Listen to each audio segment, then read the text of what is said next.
Eskandalo ngayon ang mga taga Javier sa probinsya ng Leyte.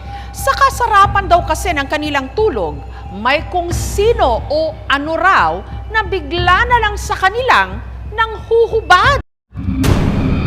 Kahit sino, mapapabalikwas sa kakatuwang pangyayaring ipinarating sa aming programa.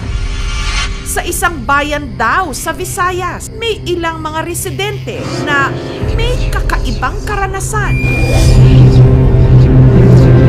Nagigising na lang daw sila na wala na silang saplot. Kanina pagising ko, wala na akong short. Hindi naman ako hinubaran ng misis ko. Na hindi naman daw nila nakita kung sino ang may gawa nito. At hindi lang daw ito minsan nangyari. Dahil mapalalaki o babae, nagising na lang na nakahubo. Siyempre, natakot kami. Nakalakang ang bahay namin. Hindi na kami maglabas. At ang isa sa magpapatotoo nito, ang driver na si Bobby. Ang hindi niya mawaring karanasan, nangyari kamakailan lang.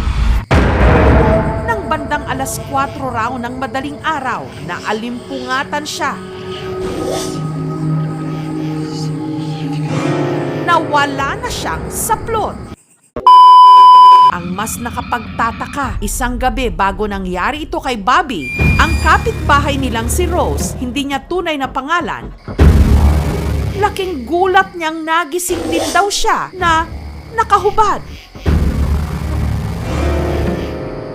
Natulog po ako, mga 9. Sigurado rin daw silang walang ibang nakapasok sa kanilang kwarto. Bago kayo matulog, dinodouble check namin yung mga pintuan. Ang mas nakapagtataka, isang gabi bago nangyari ito kay Bobby, Ate, nanindog-dudong balahibo ko. Okay, matingalan ko pag mata na ko ba? Hubo naman ko. Isa kay kahubo na ko. Jamu ko'y kauban na rin. Ako ra usa sa balay.